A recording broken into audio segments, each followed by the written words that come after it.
So how do you protect against only having one scholarship quarterback possibly, but also that a mobile guy likes to run?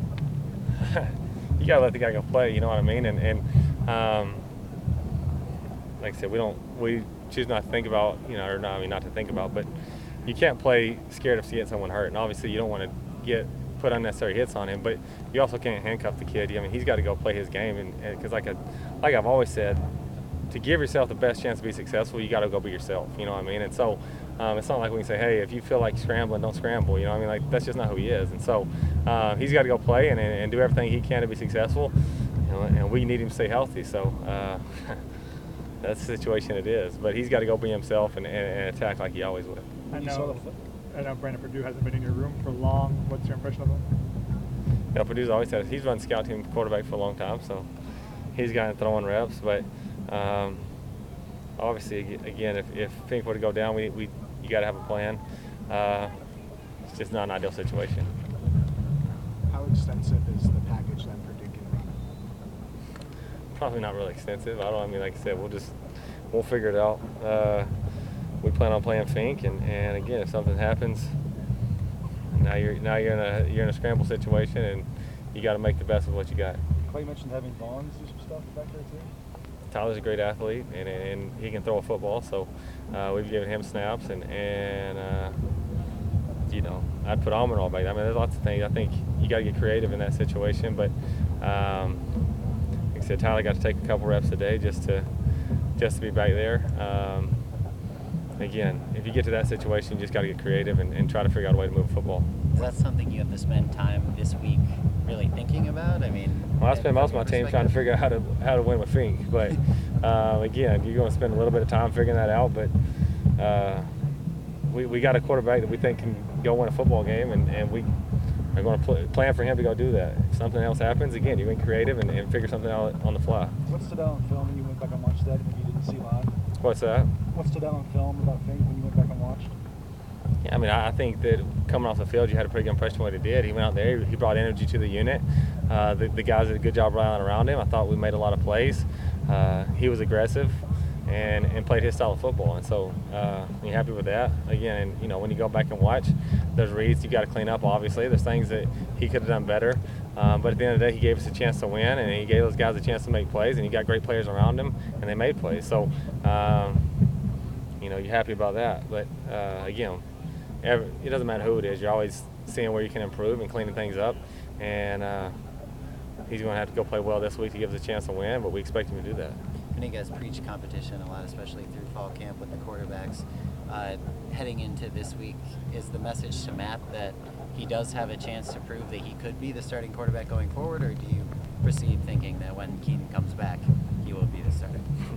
Message Matt, go compete and win a game. You know what I mean? That's we're focused on this week, and obviously I think Keenan's a special player. Matt's done a heck of a job, but he's got to focus on winning the game this week for us, and that's our focus. This is a big game for us. Obviously, each game's a big game for you.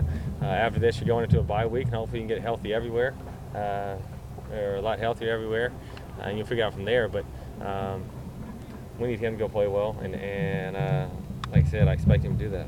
What does the offensive line have to do better?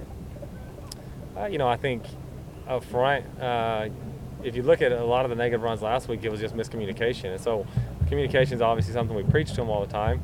Going on the road, the communication is even bigger, probably a bigger deal because you're going to be in a loud environment. So communication is vital.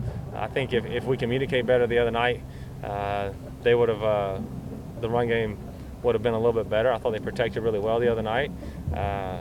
But at the end of the day, we got the ball back with, 4 minutes left, and they did a heck of a job. And, if they can play with that mentality the entire game, you got something special. And so that's the message. Just go out there, know that teams are going to try to make us run at times, especially with the monsters we have outside or, at a receiver. There's going to be days where they're going to try to force you to run the football, and if they do, you got to have the same mentality we had in that 4-minute drill that we're going to cram it. We're going to move the football if that's what you're going to do. Like I said, I think that's a good unit.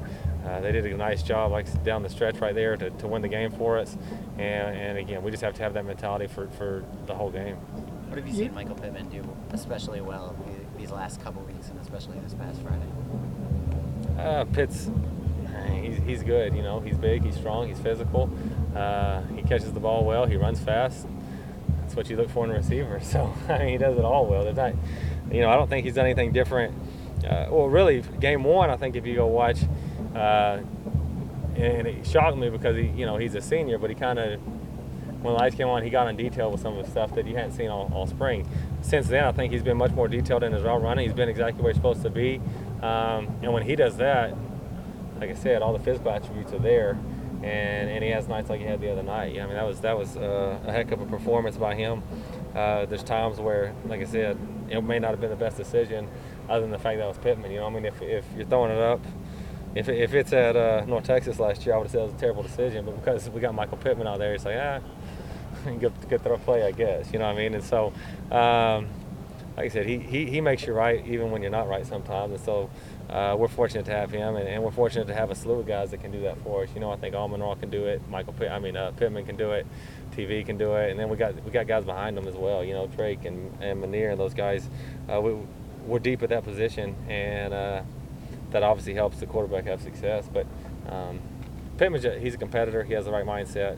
He has a great skill set, and when he's focused and playing detailed, he's a tough guy to cover no matter how many guys you put out there around him.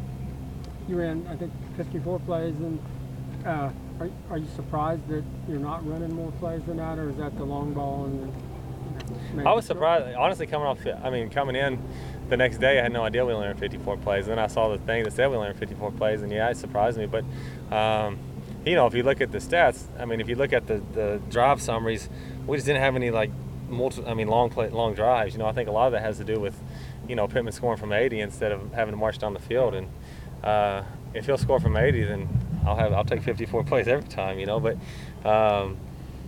like I said, I think some of it had to do with the explosives that we had, and other ones, it seems like we were very explosive and went 3 and out. You know, and we have to obviously improve on that and not go 3 and out, but the explosive part you'll take, and obviously our goal is to get more than that. We'd like to run more plays than that, but just to have as much success we had on that defense, because that was a really, really good defense. They did a lot of good things, and they're tough to move the football on. So to only have 54 plays and have the success we had, I think it speaks volumes to the players that we had and the plays they made. And so proud of the guys and proud of the way they made plays.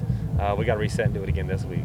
How do you feel about the tempo you guys are running at right now? What's that? How do you feel about the tempo that you guys I think our tempo is good. I just think, like I said, the number of plays, I think teams are doing a nice job holding the ball at times. You know, they're like, if you look at Utah, their time, I mean, they were probably preaching time of possession over there. You know what I mean? We weren't preaching time of possession, obviously. So, you know, I think that when we get the ball, we're best when we play fast. I think we're doing a pretty good job of playing fast, because that eliminates thinking. It eliminates thinking, did I mess up last play? Did I have a great play last play? No. All I can focus on is the next play if you're playing fast. And so that's why I think it gives us the best chance to I think that's when we're at our best. But again, I think the other team at times knows that and kind of tries to slow the game down. Especially, I mean, I think that's Utah's mentality regardless of who they're playing. You know what I mean? But so I think that, you know, at times that contributes to the play count as well.